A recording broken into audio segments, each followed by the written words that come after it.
Welcome UGC Hub students. So today we start the new topic that is barriers of perception.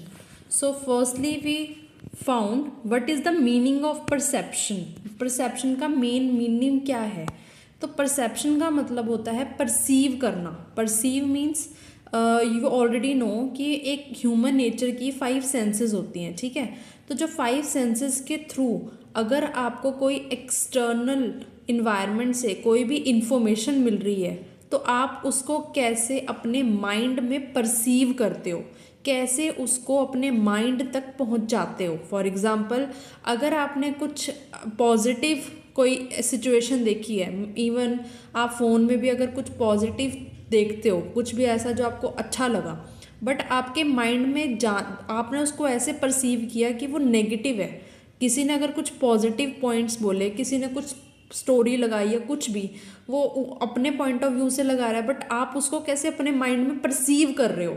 तो it means perception का meaning क्या होता है कि आप उसको कैसे परसीव कर रहे हो, ठीक है. मतलब उसको कैसे ले रहे हो, पॉजिटिव वे में ले रहे हो या नेगेटिव वे में ले रहे हो. क्योंकि जिस पर्सन ने आपको वो इन्फॉर्मेशन दी है, वो इन्फॉर्मेशन पहुंचाई है, वो उसने अपने परसेप्शन से पहुंचाई है, बट आपने उसे कैसे परसीव किया है अपने 5 सेंसेस के थ्रू, तो वो होता है हमारा परसेप्शन. तो इसकी ये फुल फॉर्म आपके पास डेफिनेशन है. परसेप्शन मतलब इज द ऑर्गेनाइजेशन, मतलब ऑर्गेनाइज करना, आइडेंटिफाई करना और इंटरप्रेट करना अपने सेंसरी इंफॉर्मेशन को, इन कैसे उसको रिप्रेजेंट और अंडरस्टैंड करना प्रेजेंटेड इंफॉर्मेशन और इवन इन्वायरमेंट को. तो यहाँ पे ऑल परसेप्शन में कुछ ना कुछ सिग्नल्स होते हैं जो हमारे नर्व सिस्टम में जाते हैं और वहीं से हमें पता लगता है कि ये कैसा रिएक्ट कर रहे हैं फिजिकली और केमिकली, क्या इनकी स्टिमुलेशन, क्या इनकी आप कह सकते हो सिचुएशन बन रही है, ठीक है. तो वो आती है हमारी यहाँ पे परसेप्शन, मतलब आपका माइंड उस चीज़ को कैसे वर्क कर रहा है. अब इसके कुछ बैरियर्स हैं. मतलब अब जैसे मैंने आपको बोला ना कि अगर आपने कोई स्टोरी देखी, इवन आपने किसी ने कुछ रिटर्न में कुछ पोस्ट किया, उसने अपने परसेप्शन के थ्रू किया, उसने अपने उसने परसीव किया, या तो उसने पॉजिटिव वे में किया होगा या उसने नेगेटिव वे में किया होगा. अब आपने उसको कैसे लिया है, कैसे आपने उसको परसीव किया है, तो वो होता है परसेप्शन. अब जो ये सेंडर और रिसीवर के थ्रू जो ये इन्फॉर्मेशन जा रही है, क्योंकि जिसने आपको वो पोस्ट किया वो सेंडर है और आपने उसे कैसे रिसीव किया, यू आर अ रिसीवर. तो जो ये सेंडर रिसीवर की जो ये जर्नी है, इसमें कुछ बैरियर्स हम यहाँ पे पढ़ेंगे कि क्या क्या बैरियर्स होते हैं जिनकी वजह से आप उस परसेप्शन को या तो पॉजिटिव लोगे या फिर या फिर नेगेटिव लोगे. तो यहाँ पे फर्स्ट हमारा बैरियर है, बैरियर ऑफ परसेप्शन में फर्स्ट है हमारा सिलेक्टिव परसेप्शन.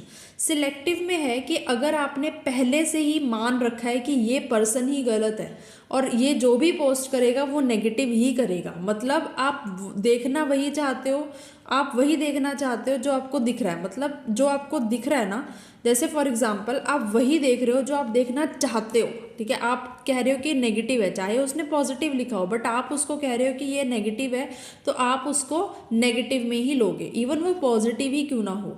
तो सिलेक्टिव परसेप्शन बहुत ही ईजी परसेप्शन है कि आप उसको अपने इनएक्यूरेट पिक्चर में उसको एडमिट कर लेते हो, जिसमें कि एक रिस्क रहता है, because we see what we want to see. जैसा मैंने आपको बोला, एक एग्जांपल के थ्रू हम इसको समझेंगे. एग्जांपल से हमें और अच्छे से क्लियर हो जाएगा. जैसे a teacher may have a favourite student because they are biased by in group favouritism, right. तो यहाँ पे टीचर इग्नोर कर रहा है द स्टूडेंट पुअर अटेनमेंट को, तो वो होगा हमारा सिलेक्टिव परसेप्शन, क्योंकि टीचर ने पहले ही परसीव कर लिया कि this is a great student, तो ये हमारा फेवरेट स्टूडेंट है. बिकॉज ये फेवरेटिज्म उनके फेवरेट ग्रुप में से आया, तो ऑब्वियसली वो फेवरेट स्टूडेंट होगा.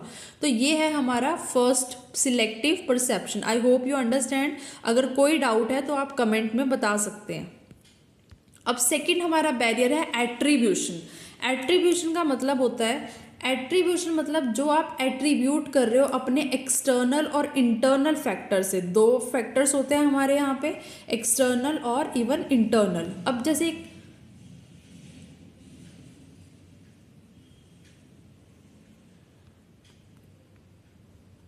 जैसे यहाँ पे आप एक एग्जांपल से समझेंगे कि Maria's car break down on the freeway वे, ठीक है.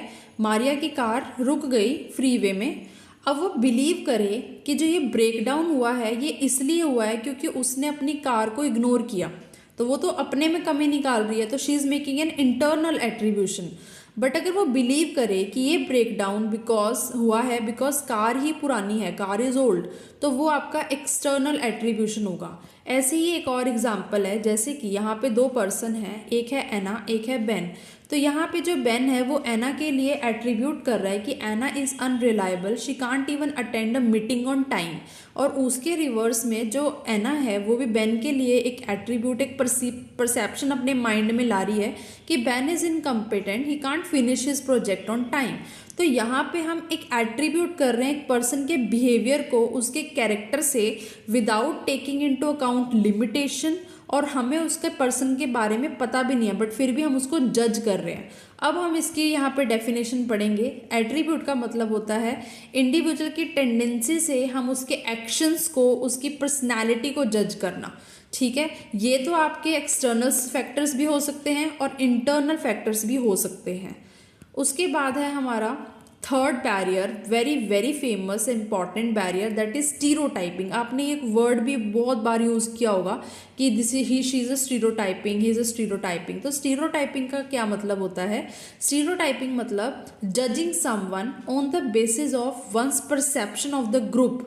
ठीक है, जिस ग्रुप से वो पर्सन बिलोंग करता है उस ग्रुप के लिए आपके माइंड में क्या परसेप्शन है उसको बोला जाता है स्टीरियोटाइपिंग। मतलब आपने किसी पर्टिकुलर पर्सन के बारे में परसीव नहीं किया, आपने एक ग्रुप के बारे में ऑलरेडी परसीव किया हुआ है, एक पॉजिटिव या नेगेटिव आपने एक आप लगा लो कि एक फेस बनाया हुआ है अपने माइंड में, या तो पॉजिटिव या नेगेटिव, और उस ग्रुप में से जो भी पर्सन उठ के आ रहा है वो ऑटोमेटिकली आपकी पॉजिटिव या नेगेटिव पिक्चर में ऐड हो गया।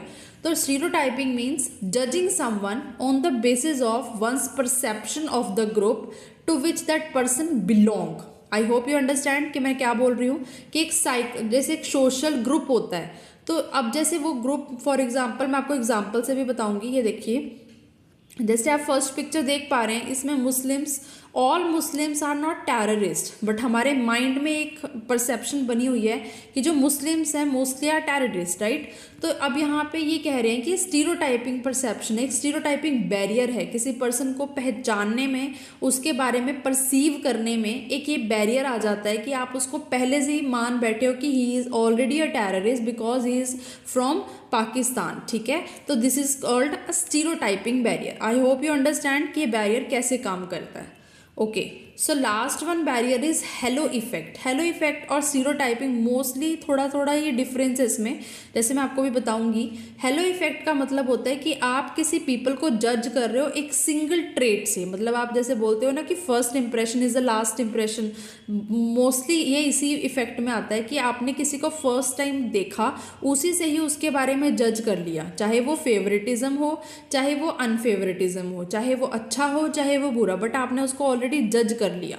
तो हेलो इफेक्ट और स्टीरियोटाइपिंग मोस्टली कॉमन है, जैसा मैंने आपको बताया, बिकॉज स्टीरियोटाइपिंग में हम पर्सन को जज करते हैं उसकी एक सिंगल कैटेगरी से, उसके ग्रुप से, बट हेलो इफेक्ट में हम पर्सन को परसीव करते हैं उसके एक सिंगल ट्रेट से। For example, you might see a physically beautiful person, even अगर आपने किसी एक पर्सन को देखा, जो फर्स्ट इंप्रेशन ही आपका उस पर पड़ा कि शी इज़ अ ब्यूटीफुल या ही इज़ अ स्मार्ट, तो आपने अज्यूम भी कर लिया कि he is generous, he is smart और ट्रस्टवर्दी, इवन वो चाहे अंदर से ट्रस्टवर्दी ना हो, बट आपने एक फर्स्ट इंप्रेशन से ही उसको पूरी उसकी पर्सनैलिटी को जज कर लिया। तो this is called hello effect. I hope you understand चारों के चारों इफेक्ट। फर्स्ट हमने किया सिलेक्टिव परसेप्शन, ओके, सेकंड हमने किया था attribution, okay, third stereotyping, and last one is hello effect. Hello effect का एग्जांपल भी है, जैसे मैंने आपको भी बताया कि शी इज कॉल्ड हैंडसम, तो इसका मतलब पर्सन ने अज्यूम कर लिया maybe fun, smart and friendly. I hope you understand the meaning of perception and the barrier of perception, okay. तो काइंडली अगर कोई डाउट है तो प्लीज़ उसको कमेंट में ज़रूर बताइएगा। Thank you so much.